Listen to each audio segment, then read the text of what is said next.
Thank you very much.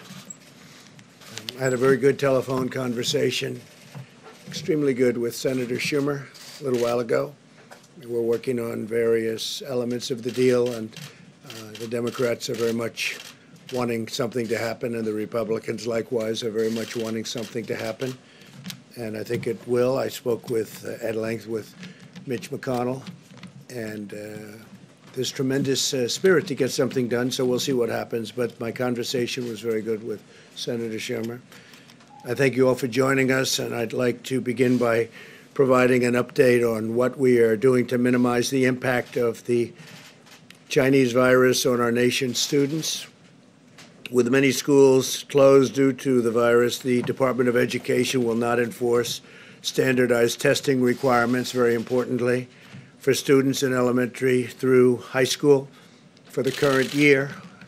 They've been through a lot. They've been going back and forth, schools open, schools not open. It's been all standardized testing, and, we're not going to be enforcing that, so I think you can let the people know. I think probably a lot of the students would be extremely happy. Some probably not. The ones that work hard, maybe not, but it's one of those things. Unfortunate, very unfortunate circumstance. We've also temporarily waived all interest on federally held student loans. They'll be very happy to hear that. And I've instructed them to take that action immediately. And today, Secretary DeVos has directed federal lenders to allow borrowers to suspend their student loans and loan payments without penalty for at least the next 60 days. And if we need more, we'll extend that period of time. Borrowers should contact their lenders, but we've given them very strong instructions. So we've temporarily waived all interest on federally held student loans. That's a big thing. That's going to make a lot of students very happy. And we have more to come on student loans, more good news for the students, but we'll do that at a different time. This morning, the Treasury Department also announced that we're moving tax day from April 15th to July 15th. So we're moving it out to July 15th so that people will have time, and people will be able to, hopefully by that time, we'll have people getting back to their lives. Families and businesses will have this extra time to file with no interest or penalties. We're getting rid of interest and penalties. However, if you have refunds or credits you would like to claim, you may still file. In other words, you can file early if you are owed money by the IRS. Other than that, we're moving it all the way out to July 15th. No interest, no penalties. Your new date will be July 15th. Today, our team will also provide an update on our continuing effort to prevent the transmission of virus across America's borders. And I watched what's been happening in California with Governor Newsom, and this morning with Governor Cuomo, and I applaud them. They're taking very strong, bold steps, and I applaud them. And we're all working together. We're working very closely together, including those two governors. But I would say, based on the call, the media was there. I think we can say that with respect to virtually every governor in that call. I think every governor. We had almost all of them, if not all of them.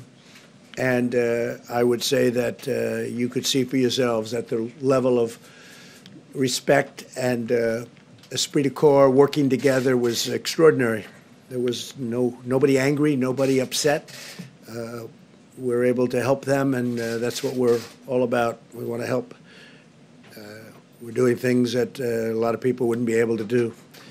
But the relationship with governors and states is, I think, very extraordinary, especially under the circumstances where this just came upon us. We're working with Canada and Mexico to prevent the spread of the virus across North America very closely. You heard what we did yesterday with Canada. And Secretary of State Pompeo will be making a statement in a little while having to do with Mexico and the border. And Chad Wolf will likewise be making a statement. There's a joint comprehensive effort in collaboration with our neighbors. The measure and all of those measures that we're putting in place will protect the health of all three nations and reduce the incentive for a mass global migration that would badly deplete the healthcare resources needed for our people. And so we are working very closely with Mexico, very, very closely with Canada. The relationship's never been better. We're all working for toward the same goal. Our nation's top healthcare officials are extremely concerned about the grave public health consequences of mass, uncontrolled cross-border movement. And that would be mostly, and even beyond, but mostly during this global pandemic. Every week, our border agents encounter thousands of unscreened, unvetted, and unauthorized entries from dozens of countries, and we've had this problem for decades. For decades, you know the story, but now it's with the national emergencies and all of the other things that we've declared, we can actually do something about it. We're taking a very strong hold of that. And we have before, but this is now at a level that nobody's ever approached. In normal times, these massive flows place a vast burden on our healthcare system. But during a global pandemic, they threaten to create a perfect storm that would spread the infection to our border agents, migrants, and to the public at large. Left unchecked, this would cripple our immigration system, overwhelm our healthcare system, and severely damage our national security. We're not going to let that happen. So we have a lot of information, and they'll be discussing that in a moment. To confront these public health degrees, the Centers for Disease Control and Prevention has decided to exercise its authority under the Title 42 of the U.S. Code to give Customs and Border Protection the tools it needs to prevent the transmission of the virus coming through both the northern and the southern borders. So we're treating the borders equally, the northern border and the southern border. It's being treated, they're both being treated equally. A lot of people say that they're not treated equally. Well, they are. As we did with Canada, we're also working with Mexico to implement new rules at our ports of entry to suspend non-essential travel. These new rules and procedures will not impede lawful trade and commerce. Furthermore, Mexico is taking action to secure our own southern border and suspend air travel from Europe. So we're coordinating very closely with the air travel going to Mexico and then trying to come into the United States. The actions we're taking together with our North American partners will save countless lives. At the conclusion of my remarks, Secretary Azar, Secretary Pompeo, Secretary Wolf, we're going to be also taking some questions with Tony and Deborah, who you've gotten to know very well. But they'll be discussing certain things, and I think you'll find them of great interest. We're going to be providing tremendous amounts of detail over the coming days, but a lot of it will be provided right now if you'd like to find out about it. There's been a week of resolute action, tremendous relationships have developed with people that frankly didn't get along, people that didn't like each other. They're now working together and maybe even in some cases learning about each other and liking each other. It's a nice thing. I invoked the Defense Production Act, and last night we put it into gear. We moved the National Response Coordination Center to the highest level of activists. I mean, if you take a look at what we did, the level of activation has been increased to a grade 1 level, which is the highest level. We're providing historic support to small businesses and to the states. The states need support. Normally, they do this themselves, but because of the magnitude of it, the federal government has gotten very much involved in terms of getting the equipment they need. So we're helping them. It's a responsibility they have, but we are helping the states a lot. That's why the governors, I think, in every case have been impressed and very nice. We enacted legislation guaranteeing paid sick leave for workers at no cost to employers. And I think it's very important. So they get paid sick leave at no cost to employers. We're accelerating the use of new drug treatments. We're advancing legislation to give direct payments to hardworking families. Throughout our country, Americans from all walks of life are rallying together to defeat the unseen enemy striking our nation. In times of struggle, we see the true greatness of the American character, and we are seeing that. A lot of people are talking about it. We're at 141 countries from what they're telling me, and some of those countries are really working in a unified manner, and they're working very unified with us, almost, I could say, a good number of them. Doctors and nurses are working nonstop to heal the sick. Citizens and churches are delivering meals to the needy.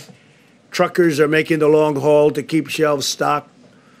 We've been dealing with the big stores and the big chains, Walmart. They've been fantastic, and others. They've all been fantastic.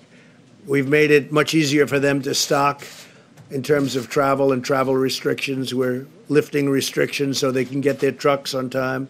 You're seeing very few empty shelves, and yet the amount of volume that they're doing is unprecedented because people want to have what they have to have, what they feel they have to have. And they're also buying in slightly smaller quantities, which is good because we're not going anywhere. We're going to be here. So I want to thank all of those very great companies for working so well. Americans from every walk of life are coming together. And thanks to the spirit of our people, we will win this war. And we're winning, and we're going to win this war. America will triumph, and America will rise higher than ever before. We'll be stronger than ever before. And we've learned a lot. We've learned a lot. We've learned a lot about relying on other countries. And I can say that I think in both a very good and a very bad way. Some good things came out of it, and some not so good things came out of it. So I'd like to move now to invite our team to provide information on the new measures to prevent viral spread at our borders. And I'll start by asking Secretary of State Pompeo to speak. He's doing a fantastic job, and like everyone else, he's been working very, very long and very, very hard, and he's doing the other more normal jobs of a great Secretary of State. But he got tied into this like everybody else, and he's been really doing a fantastic job. Mike, please.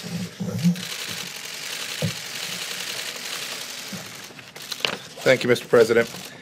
Before I address the efforts that we've been engaged in to push back against the Chinese virus, I want to assure the American people that, as President Trump just said, your State Department, your entire national security team is staying focused on the other diplomatic challenges around the world.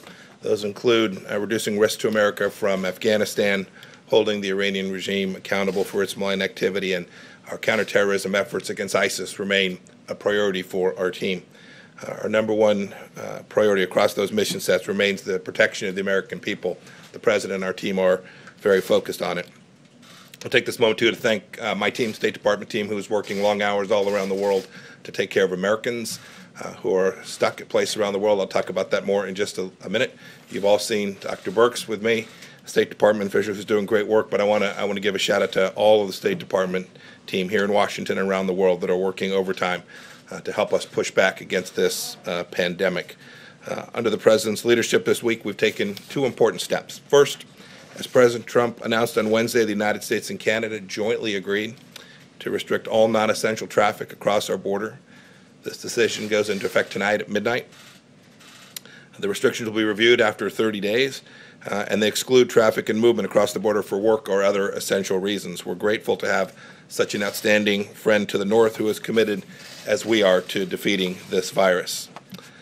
I also want to announce today that the United States and Mexico have agreed to restrict non-essential travel across our shared border. Both our countries know the importance of working together to limit the spread of the virus and ensure that commerce that supports our economy continues to keep flowing. Here, too, the United States is glad to have a friend who's working side by side us in the fight. Secretary Wolf will talk a little bit more about the details of how we're working alongside our partner in Mexico to keep our southern border safe and secure as well. On another note, yesterday the State Department issued a Level 4 global travel advisory. This means that all international travel from U.S. citizens should be avoided. In countries where commercial departure options remain available, U.S. citizens who reside in the United States should arrange for immediate return to the United States unless they're prepared to remain abroad for an extended time. If you choose to travel internationally, your travel plans may well be severely disrupted. And finally, I want to talk about the disinformation that people are seeing. both on Twitter and around the world, some of it coming from government, some of it coming from other individuals. Just urge everyone, as they're seeing information that at one time suggested somehow this virus emanated from the United States Army, this information about lockdowns that are taking place. Every American, indeed people all around the world, should ensure that where they turn to for information is a reliable source and not a bad actor trying to create and flow information that they know is wrong. This is a tough fight. The American people are tougher. Our diplomatic teams are working around the clock to help them keep safe both home and abroad. And we're showing once again the global leadership that America has always delivered. And it's been great to see countries around the world rally behind what President Trump and our team are doing. Thank you. Thank you, Mike. Thank you very much. And we'll take questions right after this. Chad Wolf, please. Right behind you. Well, let me start off by thanking the President and the Vice President for their continued leadership and commitment for protecting the American people during this crisis. Early on, the President, again, took unprecedented actions to restrict travel from areas affected with the coronavirus. And to date, DHS has screened over 200,000 individuals coming back from those affected countries. This has been an immense undertaking, but one that the men and women of DHS have successfully accomplished. Today's announcement is yet another example of the extraordinary steps the administration is taking to ensure the safety of the American public. Before I comment on the CDC order that I'm sure Secretary Azar will later elaborate on, let me first address the progress as Secretary Pompeo and others have made with our Canadian and Mexican partners regarding cross-border travel. As we continue to evaluate common sense measures that reduce risk and prevent further spread, it only makes sense that we have looked at the measures that our neighbors to the north and south are undertaking. And so we've been working closely with those partners since the earliest days of this virus and the outbreak. And again, as the President said earlier this week, and Secretary Pompeo, we reached an agreement with both Canada and Mexico to limit non-essential travel across our land borders. Let me be clear that neither of these agreements with Canada or Mexico applies to lawful trade or commerce. Essential commercial activities will not be impacted. We will continue to maintain a strong and secure economic supply chain across our borders. A few examples of essential travel include, but certainly are not limited to, individuals traveling for medical purposes, to attend educational institutions, for emergency response, public health services, and individuals engaged in lawful cross-border trade. As the Secretary said, the agreements with both Canada and Mexico will go into effect on Saturday, March 21st. Furthermore, we're also working collaboratively with Canada and Mexico to take decisive joint action regarding individuals seeking entry between our ports of entry. The CDC order directs the Department to suspend the introduction of all individuals seeking to enter the U.S. without proper travel documentation. That's for both the northern and southern border. The CDC director has determined that the introduction and spread of the coronavirus in the Department's Border Patrol stations and detention facilities presents a serious danger to migrants, our frontline agents and officers, and the American people.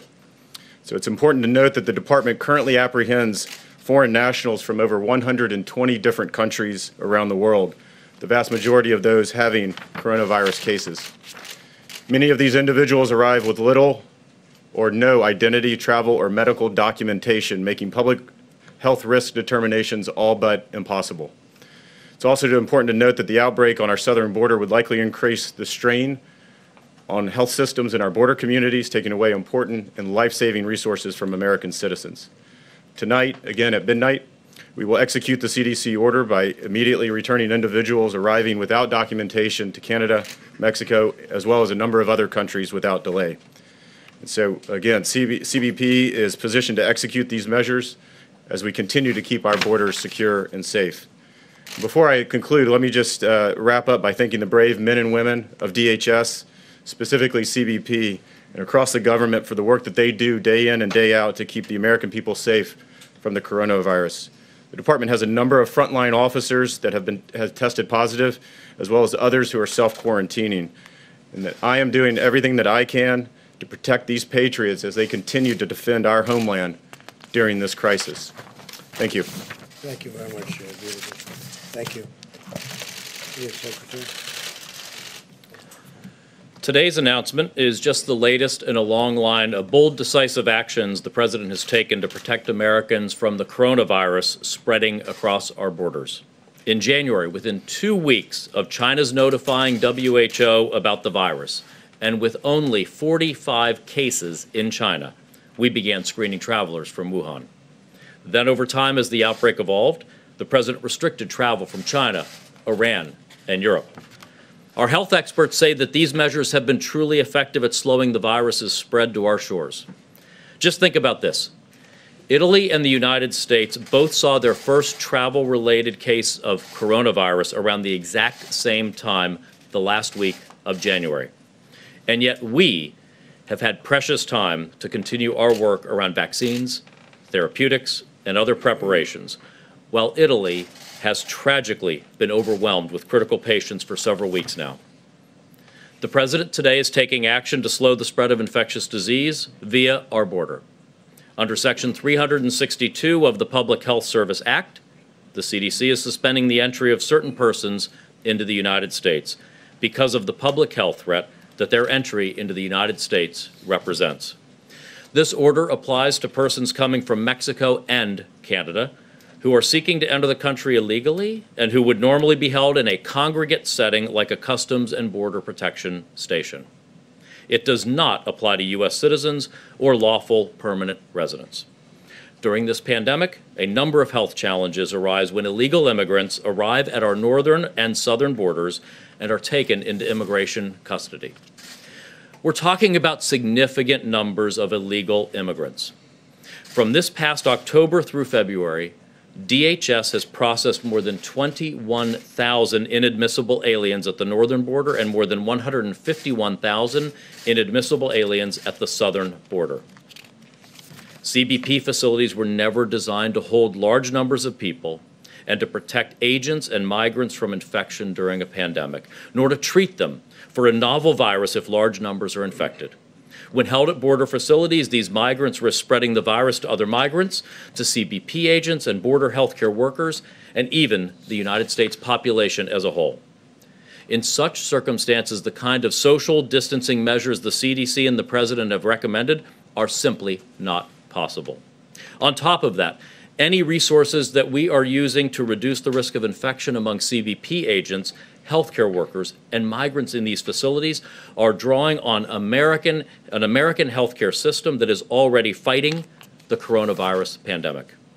That's why the President and his administration are taking these important steps to keep Americans and our immigration system safe from these health risks as part of our whole-of-government approach to combating the coronavirus. Thank you, Mr. President, for the work that you've been doing throughout this crisis to slow the spread of the coronavirus and to keep our country safe. Thank you very much. Thank you. Maybe I'll ask Tony or Deb, please. Thank you. Thank you, Mr. President. So we continue to review the data very carefully from around the globe, as I know many of you are. We continue to see signs that, again, individuals under 20, 19 and under may have severe disease, but majority and all have recovered to date. We still see that same trend. And frankly, from Italy, we're seeing another concerning trend, that the mortality in males seems to be twice in every age group of females. This should alert all of us to continue our vigilance to protect our Americans that are in nursing homes. This requires all of the community, and when you see the sacrifices that many Americans have made, the sacrifices that the service industry has made to close their restaurants, close their bars, and so that the spread is discontinued, and then you really understand how all of Americans must make the same sacrifice. We continue to ask you to follow the presidential guidelines of no groups coming together of more than 10, that if anyone in the household is sick, that everyone quarantines in the household together, and that we continue to focus on those who have the most vulnerability to this illness. Now, to the moms and dads out there that have children with immunodeficiencies or other medical conditions, we don't know the level of risk, and I know you will also protect them in the same way. There just is not enough numbers at this time to really tell them if they're at additional risk or not in the same way that adults are. I don't have any new data. I can see the look on your face of saying, is she seeing something new? I don't have any new data, but I think it's important for us to be as honest with the American people as we can. And when we don't have data, be very clear that we don't know. Finally, no one is immune. I sometimes hear people on radio or others talking about, I'm immune to the virus. We don't know if the contagion levels are different in age groups, but we know it's highly contagious to everyone. Do not interpret mild or moderate disease as lack of contagion or that you're immune. You just happen to have a better immune system, and the ability to fight the virus in a way that maybe older people or people with existing medical conditions can't. And that's why it's very important at this moment that all of you carry that message about the sacrifices that many have made, particularly our service providers and our frontline healthcare workers. They are making that sacrifice every day so that every American can move through this well. But we need every American following the presidential guidelines. Thank you. Thank you very much. Tony, please. Thank you very much, Mr. President. I just want to underscore a couple of things that I've said a few times to this group. You may recall that just a week ago or so, I said the two pillars, the two elements of our capability to contain the infection and the surge of infections in this country rely on two things: keeping infections from coming from without in. We've been very successful in doing that with China and with Europe. Now we have the northern and southern border issues. There's a fundamental public health reason for doing that, because we cannot be preventing people from coming in from one area when they can actually go into the other. So that's an important reason. Understand that there's a public health reason for doing that. The second thing I think is really important is what happened in New York today, what Governor Cuomo mentioned about an hour ago, some rather strong issues that have been addressed with his recommendations, not recommendations, essentially orders. Now, we have a group of recommendations and guidelines that are applicable to the entire country. You know them. We've been over them.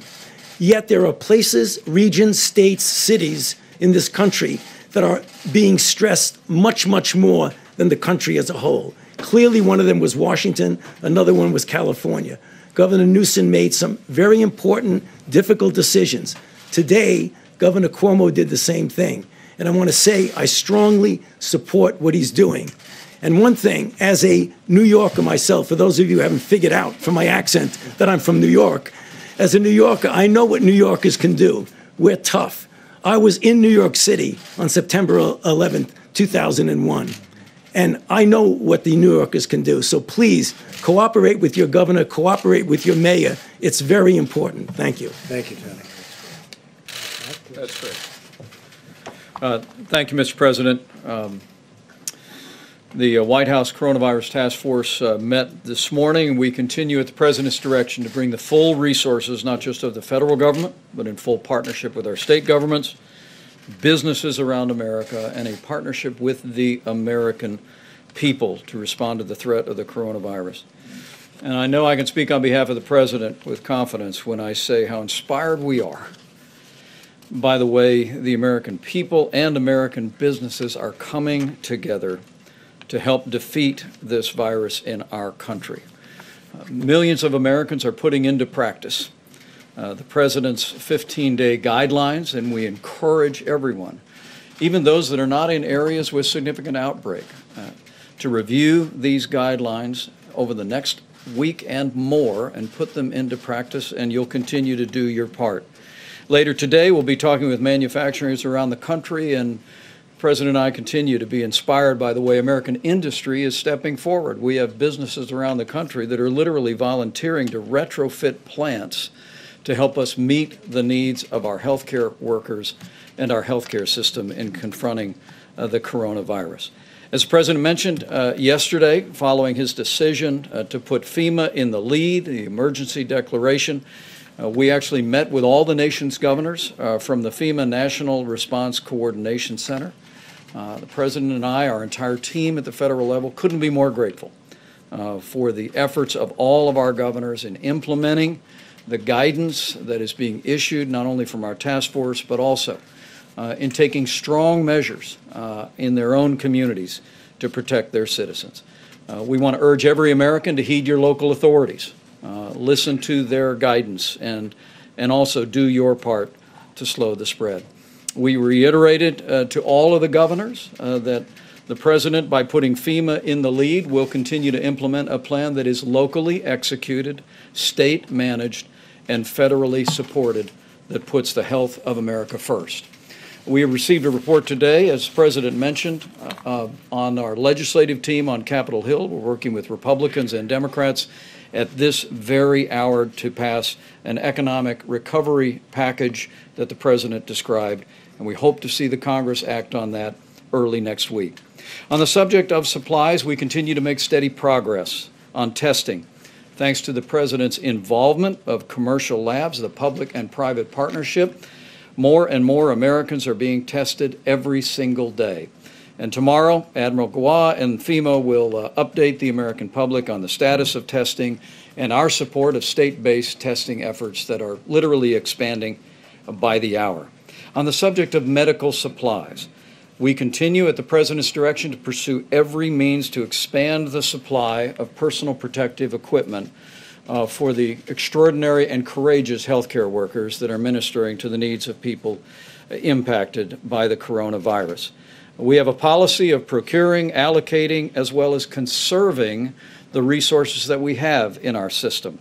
And now that the President worked with the Congress to make industrial masks fully available for hospitals to be able to purchase, to be able to use as protective equipment, we're more encouraged than ever about the availability of those important N95 masks to our healthcare facilities. And over this weekend, we'll be announcing a major procurement from the federal government of N95 masks as well. We're also encouraged that we're finding new alternatives to increase the supply of ventilators. We've mentioned that we have a federal stockpile, some 20,000 ventilators on standby, but that doesn't count the tens of thousands of ventilators that are in our healthcare system around the country. But the President has challenged us to work to free up other ventilators from other sources around the country, and there are two different ways that we're doing that. Number one, in our recent discussion with anesthesiologists, we've literally identified tens of thousands of existing ventilators that can be retrofitted and converted to be ventilators for people struggling with the coronavirus.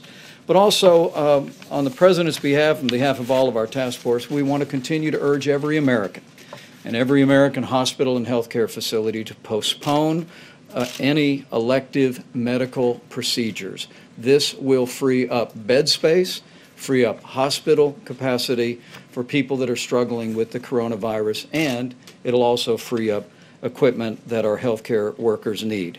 It is inspiring that we continue to receive reports that businesses around America are donating N95 masks to their local hospitals. Businesses large and small are donating hundreds, in some cases millions of N95 masks. And I know how grateful the President is, and we all are. And let me close by saying, as all of our experts have said many times, while the threat of serious illness to the average American from the coronavirus remains low, every American can do your part to reduce the burden on your health, on your family, the burden on our healthcare system, and especially the threat to the most vulnerable among us by putting into practice the President's 15 days to slow the spread. And as the President said at the outset of his remarks, I know that millions of Americans are doing that just now, and the greatness of the American character is shining forth. Thank you, Mike. Thank you very much. Okay, thank you. Go ahead. You Caitlin. had a call with Senator Schumer. He says you've now agreed to invoke the Defense Production Act to actually make those medical supplies that hospitals say are in severe shortage. So two questions. Is that what you're doing now? It is. I did it yesterday. We invoked it, I think, the day before. We signed it the evening of the day before. And invoked it yesterday. We have a lot of people working very hard to do ventilators and various other things, yes. So you're using it now to tell businesses We are they need to using make it. ventilators, masks, respirators? We are, for certain things that we need, Okay. including some of the very important emergency. I would say ventilators, probably more masks to a large extent. We have millions of masks which are coming and which will be distributed to the states. The states are having a hard time getting them. So we're using the Act. The Act is very good for things like this. We have millions of masks that we've ordered. They will be here soon. We're having them shipped directly to states. So you said you were signing this but not invoking it. This is what you said yesterday, and that you would only do so in a worst-case scenario. Yeah. So are we now at a worst-case scenario? We need, no, it's no different other than we need certain equipment that the states are unable to get by themselves. So we're invoking it to use the powers of the federal government to help the states get things that they need, like the masks, like the ventilators. Yes, Steve? Given what Governor Cuomo has done in New York, is there any more consideration to a national lockdown to keep people in their homes? I don't think so.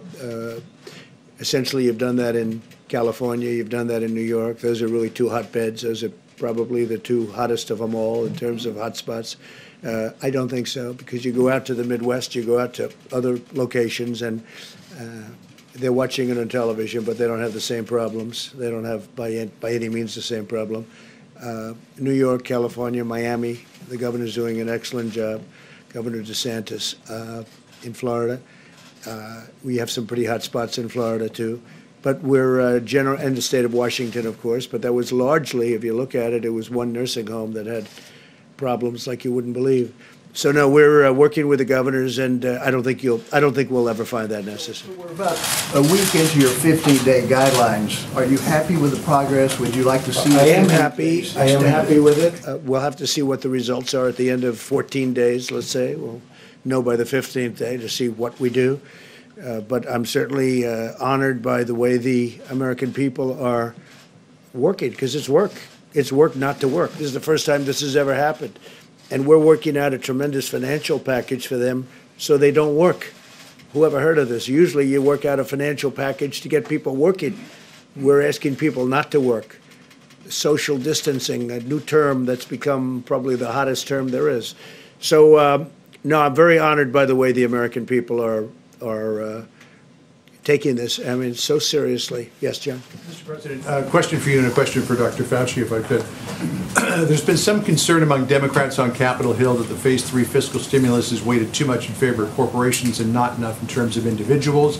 What did your conversations with Senator Schumer yield on that front? Well, I think that really all of that is being discussed right now. We talked about, as an example, buybacks, stock buybacks. I don't want to have stock buybacks. I don't want people spending, I don't want some executive saying we're going to buy 200,000 shares of stock. I want that money to be used for the workers and also for the company, to keep the company going, but not for buybacks. I would, I mean, I haven't spoken to a lot of the Republicans or Democrats on it. We discussed it, and I don't like buybacks. I didn't like them the first time.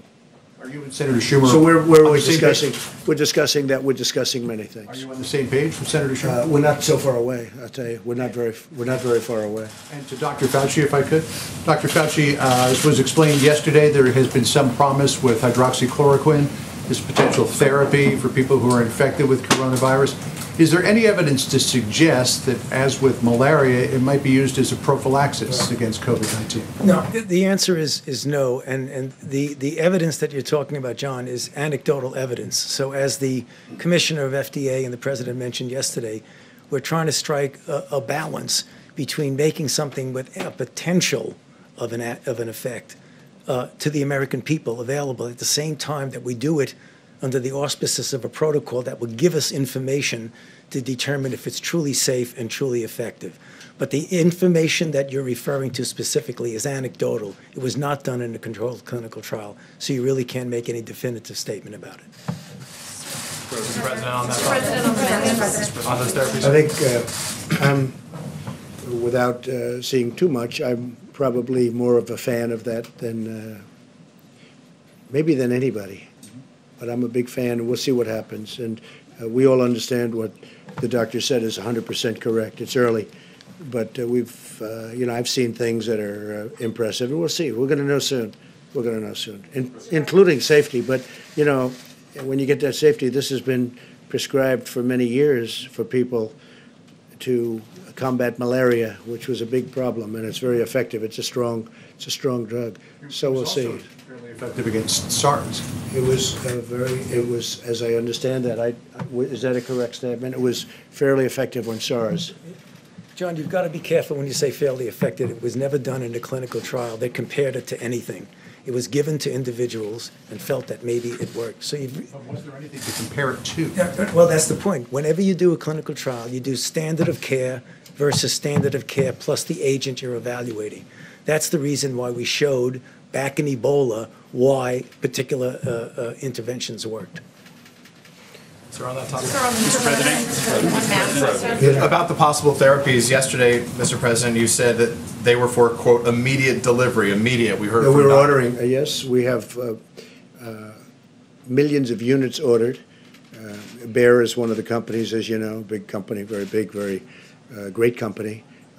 Millions of units are ordered, and we're going to see what happens. We're going to be talking to the governors about it, and the FDA is working on it right now. The advantage is that it has been prescribed for a totally different problem, but it has been described for many years, and everybody knows the levels of the negatives and the positives. But I will say that I am a man that comes from a very positive school when it comes to, in particular, one of these drugs. And we'll see how it works out, Peter. I'm not saying it will, but I think that people may be surprised. By the way, that would be a game changer. But we're going to know very soon. But we have ordered millions of units. It's being ordered from Bayer, and there is a couple of companies also that do it. For clarity, Dr. Fauci said there is no magic drug for coronavirus right now, which you would agree. I guess on this issue, Well, I think we only disagree a little bit. Sorry. I disagree. Maybe and maybe not. Maybe there is, maybe there isn't. We have to see. We're going to know. Is it possible that your impulse to put a positive spin on things may be giving Americans a false sense of hope? No, I don't think so. Misrepresenting the preparedness right now. No, I don't think so. I think that I think it's got the not yet approved drug. Such a lovely question. Look, it may work and it may not work, and I agree with the doctor what he said. May work, may not work. I feel good about it. That's all it is, just a feeling. I'm a smart guy. I feel good about it, and we're going to see. You're going to see soon enough. And we have certainly some very big samples of people. If you look at the people, you have a lot of people that are in big trouble. And this is not a drug that obviously, I think I can speak from a lot of experience because it's been out there for over 20 years. So it's not a drug that you have a huge amount of danger with. It's not like a brand new drug that's been just created that may have an unbelievable monumental effect, like kill you. We're going to know very soon. And I can tell you, the FDA is working very hard to get it out. Right now, in terms of malaria, if you want it, you can have a prescription. You get a prescription. And by the way, and it's very effective. It works. I have a feeling you may, and I'm not being overly optimistic or pessimistic. I sure as hell think we ought to give it a try. I mean, there's been some interesting things happened and some good, very good things. Let's see what happens. We have nothing to lose. You know the expression? What the hell do you have to lose? Okay? So what do you say to Americans? Sir, nearly 200. I'll just follow up. Nearly 200 dead. What do you say to the Americans who are scared, though? I guess nearly 200 dead, 14,000 who are sick, millions, as you witnessed, who are scared right now. What do you say to Americans who are watching you right now who are scared? I say that you're a terrible reporter. That's what I say. Go ahead. I think it's a very nasty question, and I think it's a very bad signal that you're putting out to the American people. The American people are looking for answers, and they're looking for hope. And you're doing sensationalism, and the same with NBC and Comcast. I don't call it Comcast. I call it Concast. Let me just for whom you work. Let me just tell you something. That's really bad reporting. And you ought to get back to reporting instead of sensationalism. Let's see if it works. It might and it might not. I happen to feel good about it, but who knows? I've been right a lot.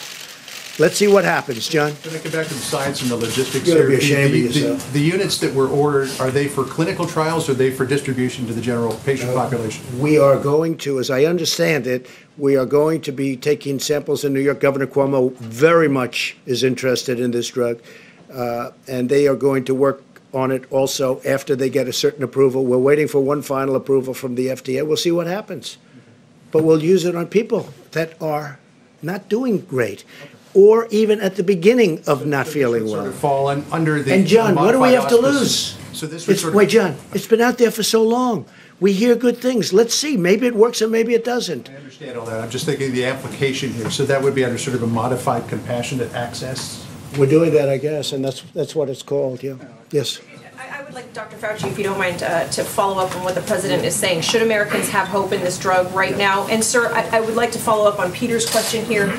Could you please address Americans in this country who are scared right now? This is a very valid concern that people have. No, there really isn't that much of a difference in many respects with what we're saying. The president feels optimistic about something, his feeling about it. What I'm saying is that it might be effective. I'm not saying that it isn't. It might be effective, but as a scientist, as we're getting it out there, we need to do it in a way as while we are making it available for people who might want the hope that it might work, you're also collecting data that will ultimately show that it is truly effective and safe under the conditions of COVID-19.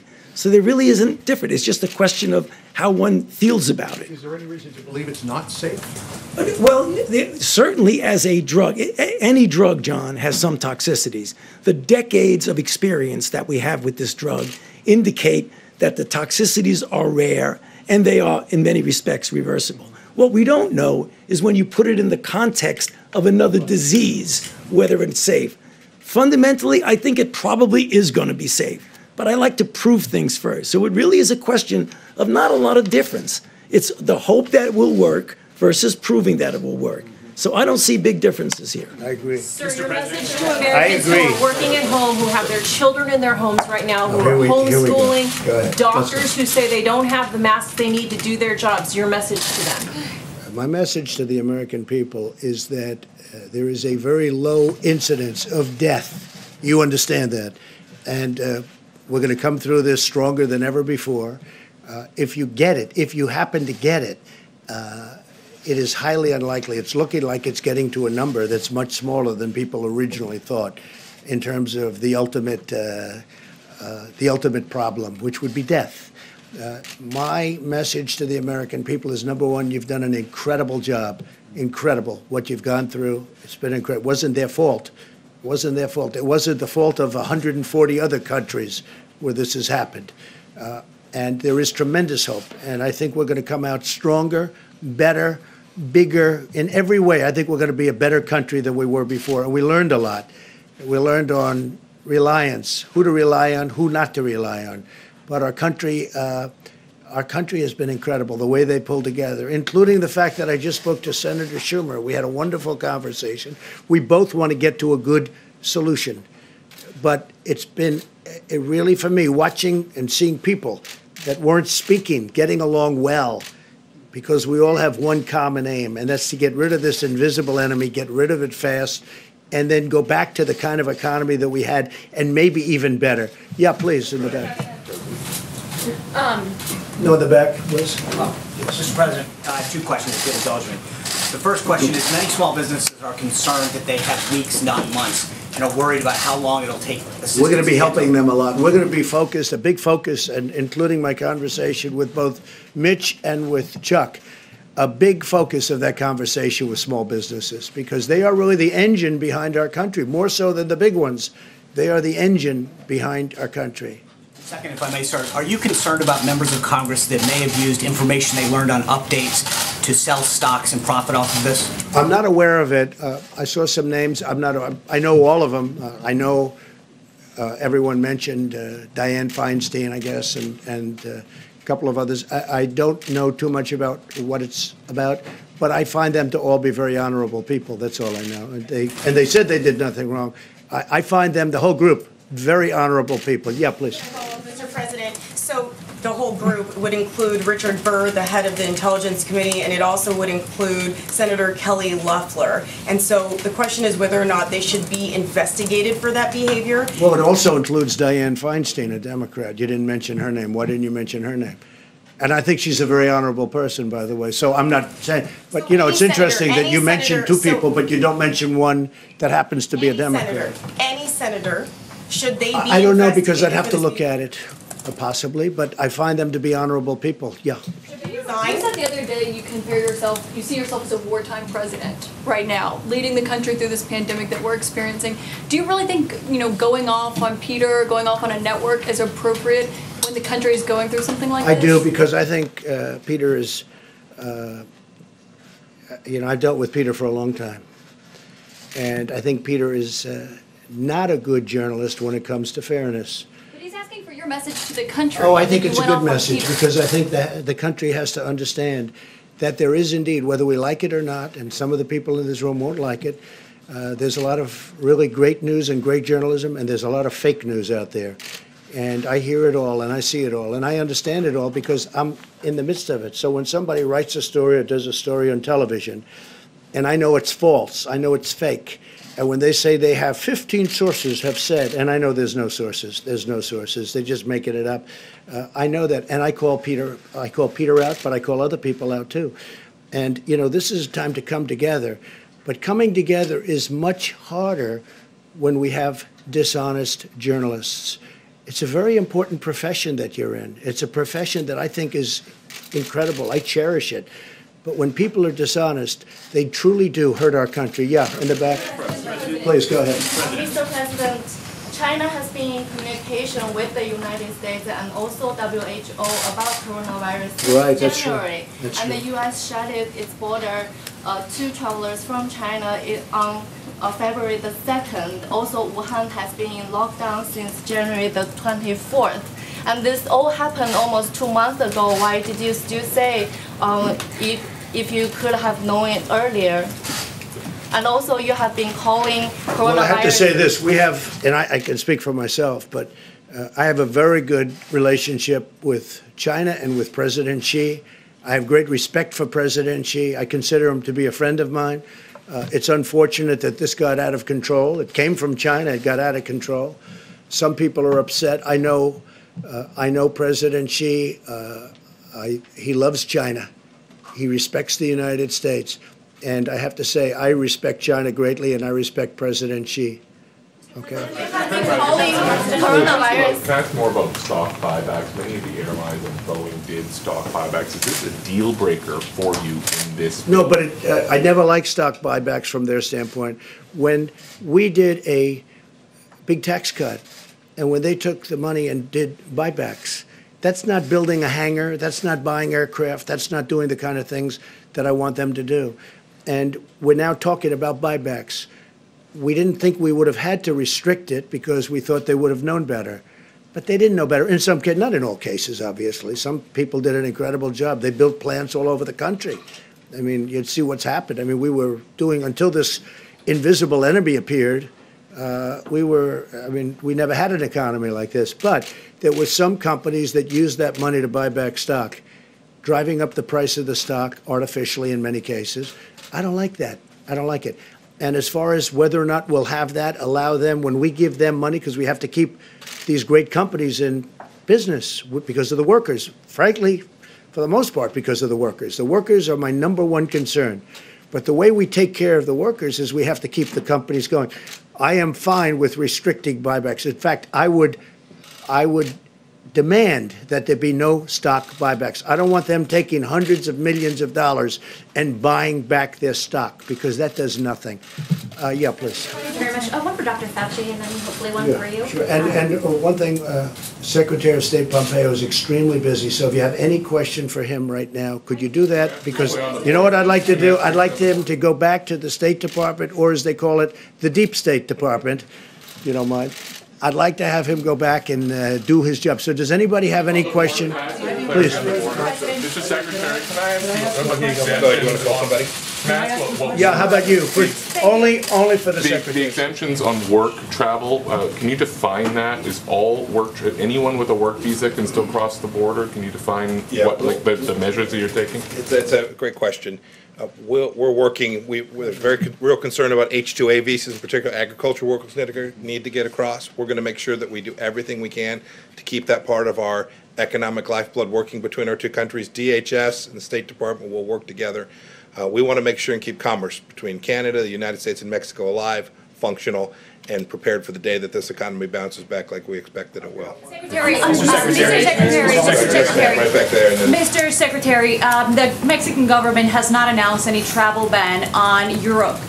Where have you been in touch with them as to when they're going to do this and what it is that they're telling you? And then a second question, they also are telling us and said in a press conference this morning that they will not take back any non-Mexican citizen. Any other third parties will have to, we don't know what will happen to them. So can you address what will happen to those third country immigrants that you are saying that will not be allowed to enter the U.S. and Mexico is saying that they will not be allowed to stay in Mexico either or sent back from the U.S.? If I may, I'll take the first one and then Chad, I'll give you the second one. With respect to travel into Mexico from outside, I spoke with Foreign Minister Ebrard a couple of times about this.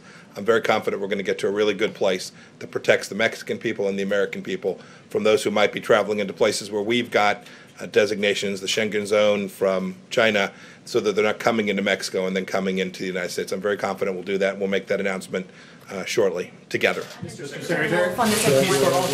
again, as we implement the CDC's order, again, we're going to take a number of individuals that cross the border illegally and repatriate them or remove them quickly back to Mexico, back to the Northern Triangle, and back to any other country. So we're going to do that in a rapid fashion. We'll continue to work with Mexico to make sure that Mexican nationals go back as well as other populations. But are you sending Guatemalans back to Guatemala or Cubans back to Cuba? What would you do with those third countries that are not Mexicans? So we're doing all of the above. We're going to be sending, again, individuals back to Mexico, individuals back to the Northern Triangle countries, Cuba, Haiti, all of the, again, 122 different nations that we see, nationalities that come across that border. We'll be sending them back individually to their countries, but also working with Mexico to send additional populations back there as well. And just to put it, when you said, before you said the non-Mexicans going to Mexico, we're not sending them to Mexico. We're sending them back to their own countries, not to Mexico. Why would Mexico take people that aren't from Mexico? We're sending them back, in the case of Guatemala, Honduras, El Salvador, a lot of other countries, they go back to the country from where they came. Okay, and Mike, please. Secretary Pompeo, on the issue of disinformation, is there any particular locus for this disinformation, or is it diffused? It's pretty diffused, unfortunately, but we've certainly seen it come from places like China and Russia and Iran, where there are coordinated efforts to disparage what America is doing in an activity to do all the things that President Trump has set in motion here. Other than what you're doing this morning, what are you doing to fight back?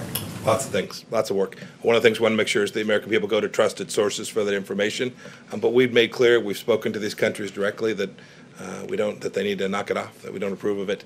And then there are a handful of other things we're engaged in to make sure that the right information is out there and accurate information is given. This idea of transparency and accurate information is very important. It's how we protect American people from something like this ever happening again. Mr. Secretary, the Peace Corps volunteers. You want the American people to be coming to trusted sources of information. Does it undermine you at all when the president stands up here and he attacks news outlets calling us untrustworthy? Somebody else have a question? Mr. Secretary, the Peace Corps volunteers have the Peace Corps volunteers. Secretary. Please. In terms of Americans who find themselves stranded in places where there are no longer flights to get back to the United States, what efforts are being made to help them? I appreciate that question. So we're doing lots of things. We've had a couple places in particular, Peru and Morocco. I think we've had the first 2, maybe 3 now flights out of Morocco. We're going to work to get people back. We're urging individuals when they can get back on their own. They traveled there on their own. When they can get back there on their own, they ought to try to do that. But we have a team stood up at the State Department, the Repatriation Task Force, that is working each of these instances. So we've heard from individuals, members of Congress. We're trying to get Americans back from these places where air travel has been disrupted. And we'll get that done over time. We'll get it done successfully. Do you have any sense of how big that problem is? How long is there any sense of just how big that problem is? How many people? We don't know the full scale of it yet, but we think we have the largest number identified, and we're working. If there are those who are watching that are someplace, and you can go on the State Department website. You can log into, I think it's step.gov. You can go step and log in, and we'll track it, and we'll try to get everybody back just as best we can. Secretary, how long are these border restrictions likely to last along the south and north borders? Well, they'll last as long as we need to do it to protect the American people from the virus. I couldn't tell you how long it's going to last. Have you determined whether Iran is responsible for that rocket attack last week? So maybe we shouldn't say that. So let me just get back to you on the answer to that. And what we can say with certainty is this: we've made clear all along that the Iraqi Shia militias are funded, trained, equipped by the Iranians. And we've urged the Iranians not to do that, and we've told the Iranians that they will be held responsible for those attacks when they threaten American lives. Peace Corps volunteers, the Peace Corps volunteers that are in 60-plus countries, have they all been returned? You know, I don't know if they're all back or not yet. I know that they were directed to come back. I know that most of them are back. I couldn't tell you if we have all of them back yet. And then Secretary Esper's not here, but to get tests to the troops in Iraq and Afghanistan, are you able to give us a progress report on the status of that, if they're all able to get tests? I don't know the answer to that. I know we have State Department officials, too, who are concerned, want to make sure we get them tests, our team as well, and we're working on that. We've had significant success on that to date. There are a few places we've not been able to get them, but we will. We'll get them there. How exactly are you going to get those Americans back, and do you have any plans to get the military involved in that? We're going to use all the tools we can. These first efforts are combined commercial, private flights that will fly in, bring them back to a destination here in the United States. So we'll do that. There are some that will travel back other ways as well. And we've worked with the Department of Defense to say where there is space available, we'll be able to bring them back on those flights as well. It's a whole government effort to make sure we get them back. They're gonna help us every place they can. Secretary Nesbitt, I've talked about it a couple times. Thank you, Secretary. Question on Iran again. Is there any consideration to relaxing sanctions on Iran during the coronavirus crisis instead of being particularly hard hit? That's an important question. The whole world should know that humanitarian assistance into Iran is wide open. It's not sanctioned. We've offered to provide assistance to the Iranians as well. I talked with Dr. Tedros from the World Health Organization about this. We're doing everything we can to facilitate both the humanitarian assistance moving in and to make sure that financial transactions connected to that can take place as well. There is no sanction on medicines going to Iran. There's no sanctions on humanitarian assistance going into that country. They've got a terrible problem there, and we want that humanitarian medical healthcare assistance to get to the people of Iran. But the sanctions themselves, no movement. We are working to do all the things we've had in place for the first 3 years here to deliver security for the American people. They know the answer. Iran, they know the answer. Iran, the leaders, they know the answer to your question. Was it appropriate for the president to call your department the Deep State Department at a time when thousands of diplomats are working very hard around the world to combat this pandemic?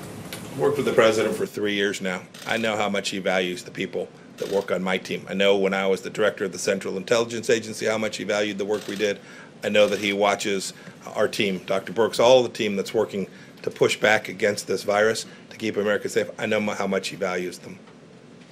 What a good answer. Yes, go ahead. Mr. President, can I ask a question? Mr. President, Very true, too. Go ahead. No, behind you. I apologize. Please, go ahead. the news, I have two questions. The first is to Secretary Pompeo. The news hours learned that the CDC picked up that there was some sort of virus happening in Wuhan, the coronavirus happening in Wuhan as early as December.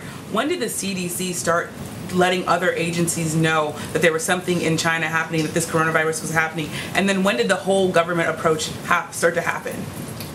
So I'll let the CDC or Dr. Fauci, you want to talk to that? Yeah, Secretary Azar, please. Yeah.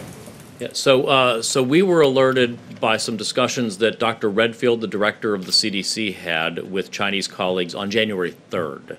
It's since been known that there may have been cases in December, not that we were alerted in December.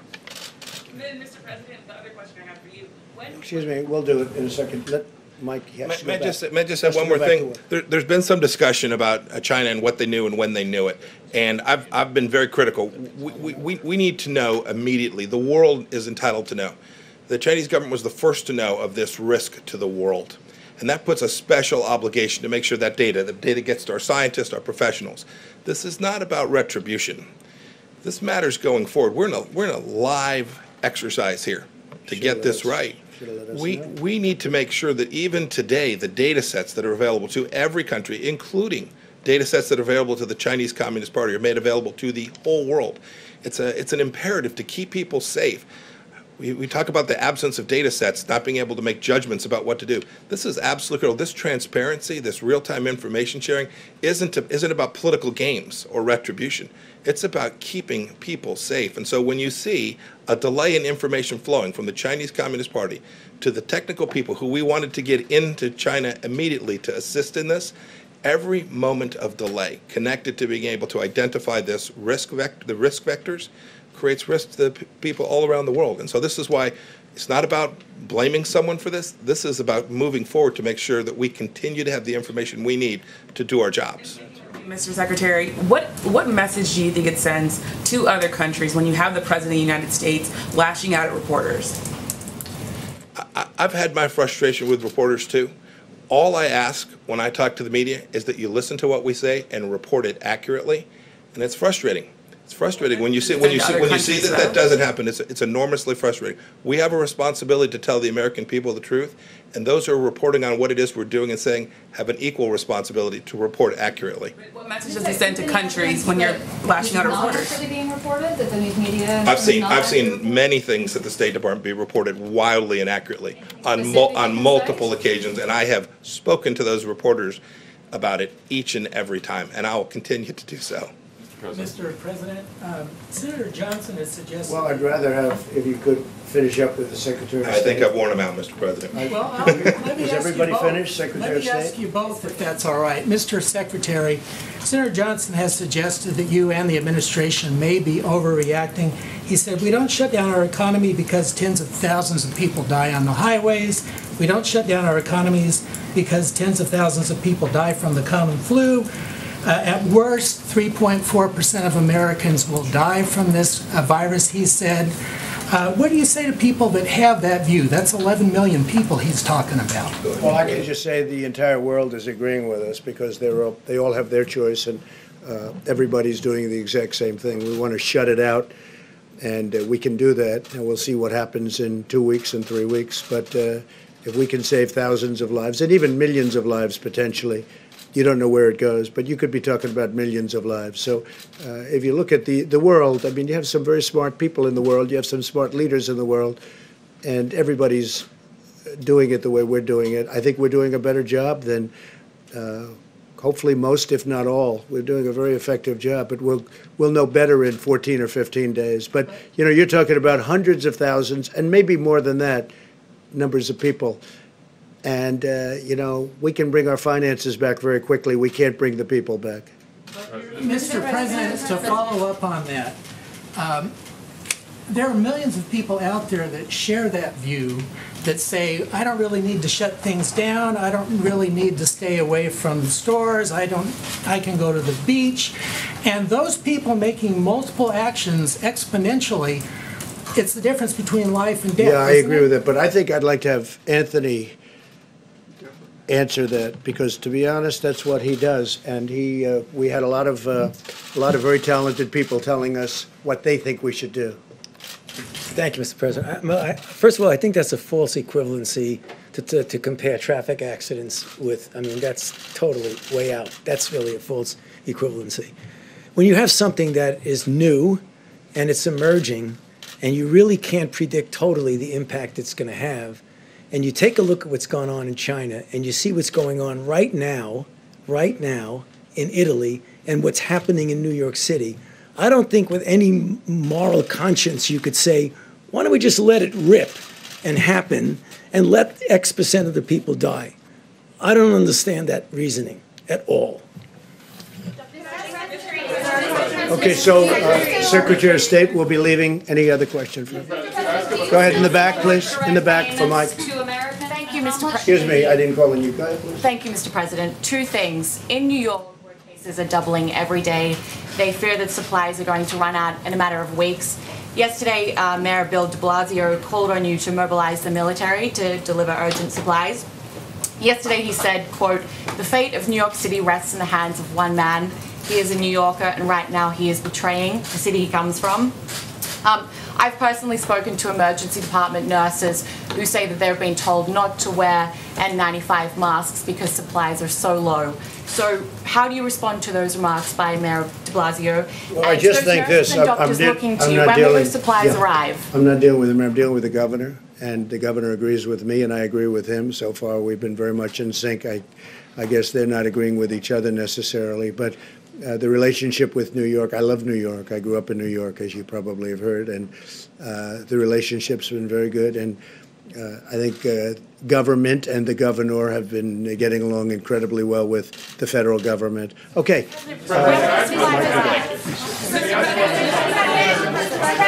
Americans, please. Question for Secretary Wolf, if I could. Just on illegal entries of people who are OTM, how will the turnback process work? Will they be taken to a common area and then put on a plane and sent back to northern countries or others? I mean, how would that process work? Again, it's a public health crisis. So what we're trying to do is limit the amount of contact that we have with these individuals, not putting them in Border Patrol facilities, ICE detention facilities, and the like. So it's going to be very rapid. We're going to obviously take them into custody and then send them back to a port of entry or other means. So it'll be very quickly. It won't be the 6 or 7 or 10 days that we currently have. It'll be much more rapid. But if they are OTM, will they be taken to an airfield That's nearby? correct. Or? That's correct. And sent back on Absolutely. Anybody? Mr. President, can we ask about the checks? The checks to Americans. The bill as proposed creates sort of tiers of checks for income. Do you believe philosophically that makes sense? Well, I believe in a lot of things. I want to get workers' money, and whichever way, the best way to get it. And I want to keep the businesses open too, because without the businesses, they're not going to be getting money for very long. But we're going to be talking. As it's written, is there enough, or do you want to see it juiced up? If there's not, we'll do something later. I'm sure. I'm sure. Mr. President, the Wall Street analysts are predicting that unemployment numbers could skyrocket next week. By some analysts, say as many as 3 million people applying for unemployment, which would be a historic number in a 1 week spread. So is $1,000 check going to cut it? Is that going to be We're enough? not talking about $1,000 check. We're talking about much more than that. We're also talking about doing phases. If this doesn't work, we're going to keep doing until we get it going. And frankly, once we get the economy back, and once this enemy is defeated, the invisible enemy, as I call it, once it's defeated, we get the economy back, it's going to all come back to us very quickly. It comes back very quickly. We have a tremendous economy. We do numbers like no other country has ever done before. #1 in the world, if you go back 2 weeks, and still, obviously, but if you go back 2 weeks, #1 in the world by far. That money comes back to us very rapidly. We want to keep it, we want to have it so that when we, not if, but when we win the war with the invisible enemy, when we win it, these companies can immediately start. Not that they have to start rebuilding, which takes a long time. Steve? But you're confident that those are jobs that will come back if someone applies for unemployment next week? What projections for job losses in March and April are you hearing? Well, we're looking at different numbers. We have a best case and a not best case, but the big thing is to defeat the virus. Once that virus is defeated, Steve, I think everything else falls in place very rapidly. I think you're going to have a tremendous upswing. A lot of people agree with me. If you look at your stock market geniuses, and some of whom are not geniuses, but they think they are, a lot of people think that I'm right about that, that once we defeat the virus, I think you're going to have a very steep, like a rocket ship, it's going to go up, and everything will be back. And I really believe we're going to be stronger than ever before. Yeah, go ahead. President, on the issue of supplies, you've told governors to try to find whatever supplies they can on their own. Absolutely. But some of them are now saying when they go to try to buy them, they're being outbid by the federal government. Well, you heard my news conference yesterday. So not those that, governors that to was do? sort of yesterday's news. No, that does happen because they want to buy supplies. We want to buy as a backup to them in case they can, and sometimes that will happen. But regardless of who gets them, when they need them, we're getting them to them. Now, we're doing the Production Act. We're doing it very much, and we have a lot of things cooking right now at a high level. Remember this. Nothing like this has ever happened before. Over 140 countries. And you have supply chains that are broken down for two reasons, because they can't supply that much and because people are sick and they can't be on the chain. So you have a lot of interesting things all over the world. You have supply chains that broke down because of the illness and also because of the quantity. But we're getting it ordered, we're getting it done, and if you just have to, look, some of you were at the call yesterday where I spoke with the governors, almost all of the governors, and every one of them was very impressed with what we've done. Go ahead, in the middle, please. There are reports saying that the Labor Department has told states not to disclose their unemployment numbers. Do you agree with that decision? I'd have to talk to him. I would have to talk to him. Just one more clarifying question, if I could. On the DPA, I just want to be clear. Are you saying that the administration is requiring these industries to create these products, or just asking? You know, so far we haven't had to. It's an amazing thing that happened. We're getting calls from automobile companies. We're getting calls from other companies saying they have plant capacity. They want to make ventilators. They want to make other things. We are literally being besieged in a beautiful way. by companies that want to do the work. They want to do the job. They want to help us. They want to help our country. So we haven't had a problem with that at all. President, how do you help out states and localities that are trying to bid on things like ventilators and other items that are being outbid by the Well, when they call us, they let us know. If there's a conflict, they will call us and we will drop our bid because we want them to go first, because their point of sale.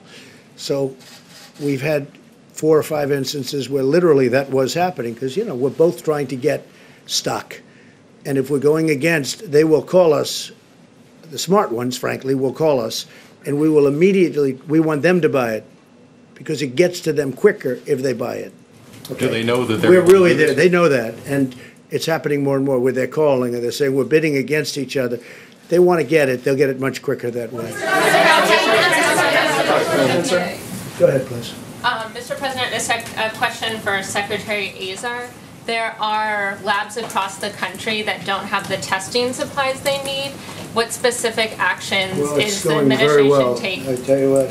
What specific actions We inherited are an being obsolete taken? deal, and we made a good thing out of it. I haven't heard that question in a while, but go ahead. Yeah, Why don't you- so first, we're making tremendous progress in terms of lab testing. Tens of thousands of tests are being done every single day, both through the CDC and the public health labs, as well as now through the private sector commercial labs. They're getting to scale. They have supplies. They have high throughput.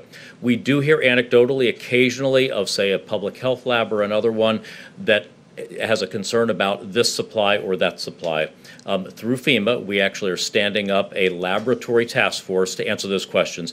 Usually it's that the lab people do not understand that there are actually alternative supplies in the marketplace that they are perfectly free to use. We've actually had to put out some common myths and truths about that. For instance, the other day, we were getting calls from governors saying, we don't have swabs, there are no swabs, there are no swabs. Our supply people went in the open marketplace and bought 200,000 swabs in the open market, and I just sent a letter to every governor sending them swabs. So some of it's just they aren't listening or checking with us about all the freedom, all the capacities out there. It's a complex system with 330 million Americans and all of these labs. So sometimes there's a lab that doesn't understand how much flexibility they have and how much supply there is out there. And we're working through the new FEMA Integration Center to help correct that for folks. Secretary Azar. Be happy to. How well that's working.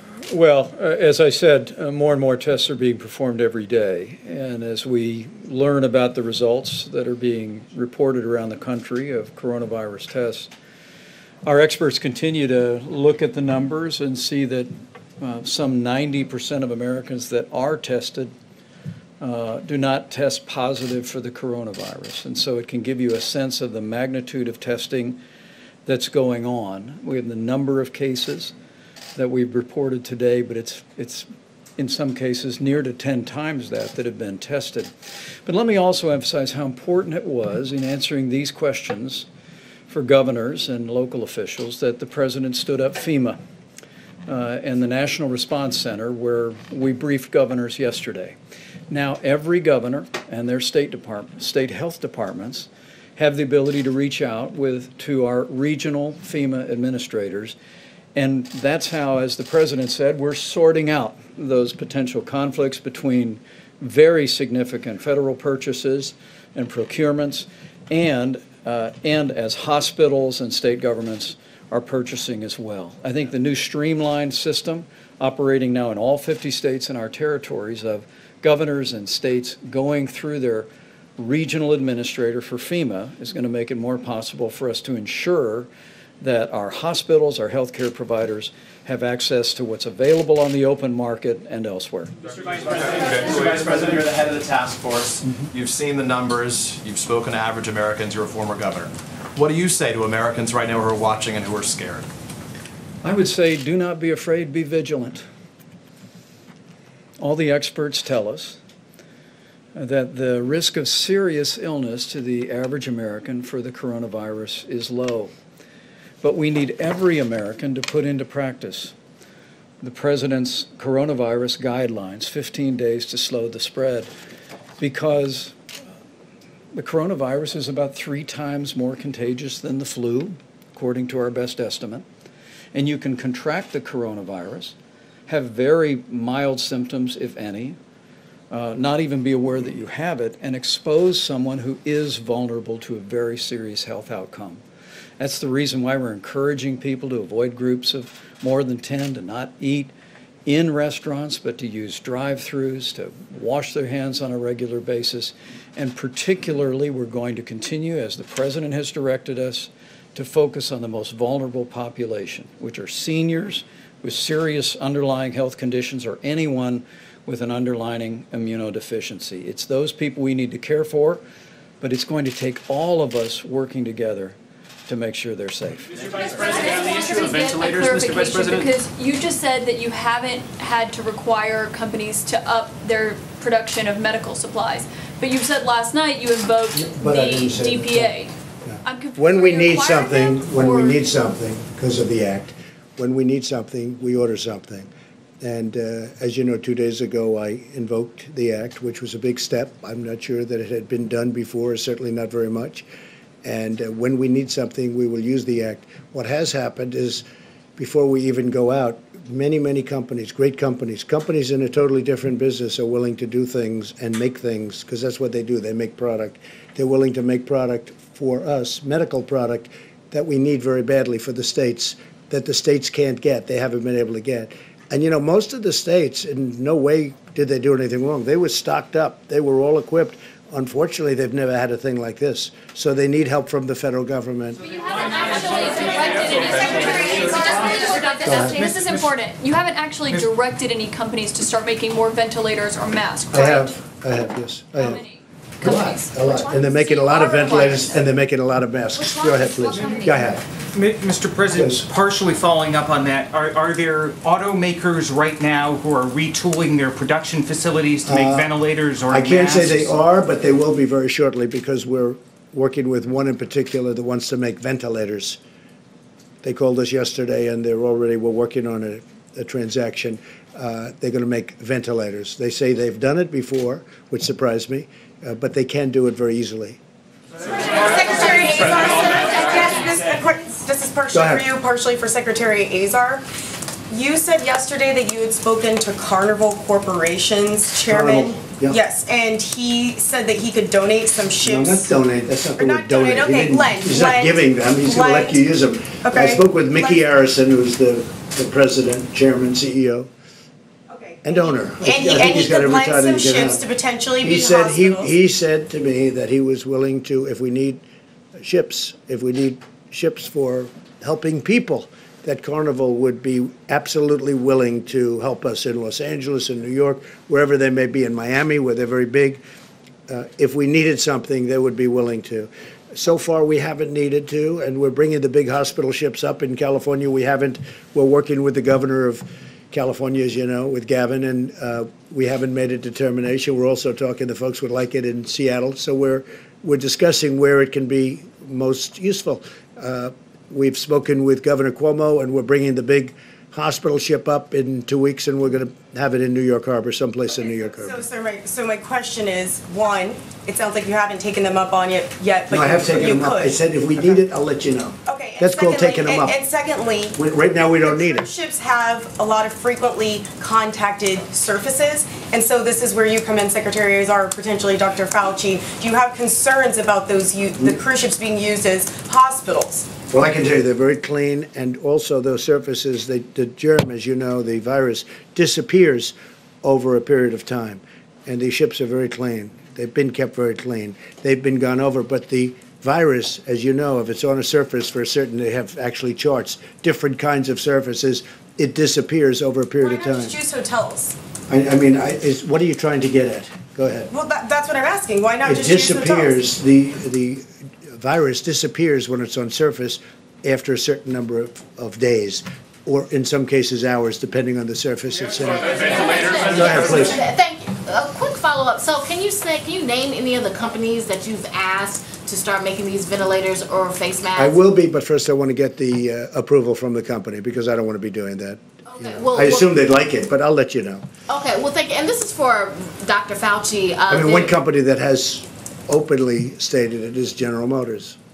So that's one of the, did one of the government companies, but ask General Motors to I do didn't that? speak to them about announcing it, but I'll announce it. I'm sure they wouldn't be, but we have others also. Okay, thank you. Okay. And so for Dr. Fauci, there's new research out that the CDC has released that many of the people that or that 13% of the people with the coronavirus got it from someone that was asymptomatic. So my question is, does that change the way, the approach that should be taken? And do you think that's the case, or do you think that, or do you not agree with that research? The recommendations that are here applies to whether you're in physical contact with someone who could be infected with symptoms versus asymptomatic. I don't really think it changes anything. Certainly, there is some degree of asymptomatic transmissibility. It's still not quite clear exactly what that is. But when people focus on that, I think they take their eye off the real ball, which is the things you do will mitigate against getting infected, no matter whether you're near someone who is asymptomatic or not. It's the same thing. Physical separation and the care that's outlined here is going to take care of both of those things. Thank you, Mr. President. I have a question about testing. When will every American who needs a test get a test and be able to get a test? And why not have medical equipment being shipped right now to hospitals who need it? You're hearing very positive things about testing, and just so you understand, we don't want every American to go out and get a test. 350 million people. We don't want that. We want people that are that have a problem, that have a problem with they're sneezing, they're sniffling, they don't feel good, they have a temperature. There are a lot of different things. You know them better than I do. So ready? We don't need that. But what we are having is we're having these private labs have come in. They've been really fantastic. And we also have a great system for the future. Because as I said, we inherited, meaning this administration, an obsolete, broken system that wasn't meant for anything like this. Now we have a system that you can see, because look, we're well into this and nobody's even talking about it, except for you, which doesn't surprise me. There are Americans, though, who say that they have symptoms and they can't get tests. Well, okay. What do you say to the Americans who are scared that they have symptoms and they can't get but we don't want everybody to go out and get a test, because there's no reason for it. Yeah. Americans who have symptoms. We'll do one more after this. Fauci, because Kevin Hassett is one of the people who is now suggesting that the real way to get to the end of this, for life to return to normal, is for every single person living in this country to be tested. That way you could see who's contagious, and you could then have people who don't have it go back to work.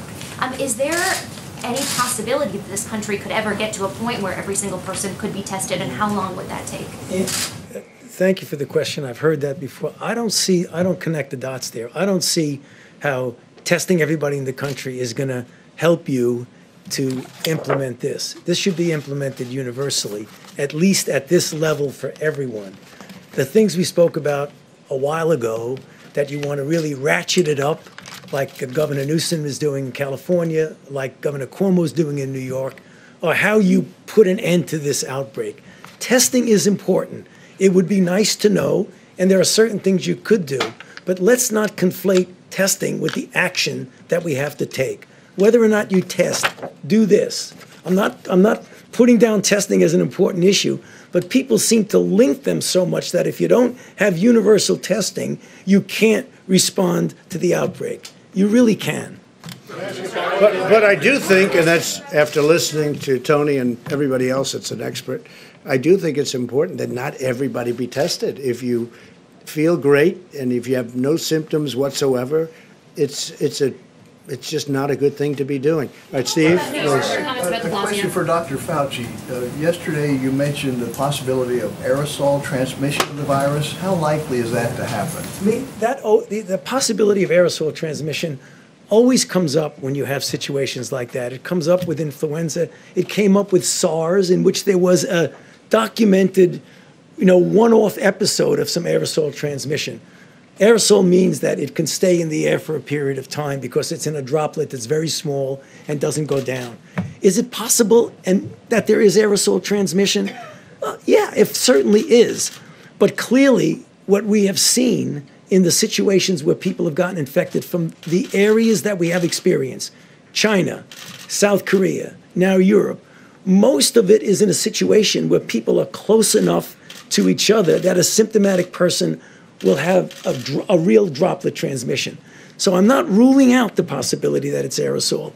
But again, It's not going to substantially change doing this. Dr. Fauci, a quick follow-up on the testing issue. Let me just ask this in a very simple way. What is the demand pressure on testing in this country, and are we meeting it? I get the same calls that many of you get, that someone goes into a place who has a symptom and wants to get a test, and for one reason or other, multiple logistic, technical, what have you, they can't get it. That is a reality that is happening now. Is it the same as it was a few weeks ago? Absolutely not, because as the Secretary and others have said, right now that we have the private sector involved, the availability, not only just availability, but the implementation of the availability is getting better and better and better. Having said that, I understand and empathize with the people who rightfully are saying, I'm trying to get a test and I can't. So is that a way of saying we are not yet at a point where we are meeting the demand pressure?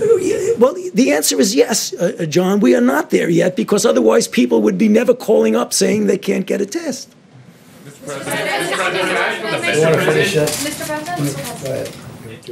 I just can't emphasize enough about the incredible progress that we have made on testing.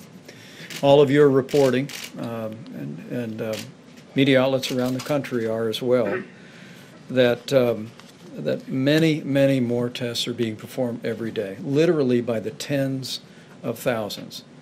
And this has only been made possible because several weeks ago the President brought in the commercial labs, these enormous companies, Quest and LabCorp, working with companies like Roche and Abbott Laboratories and Thermo Fisher, and said, we have this existing system of state laboratories and the CDC processing tests for certain infections.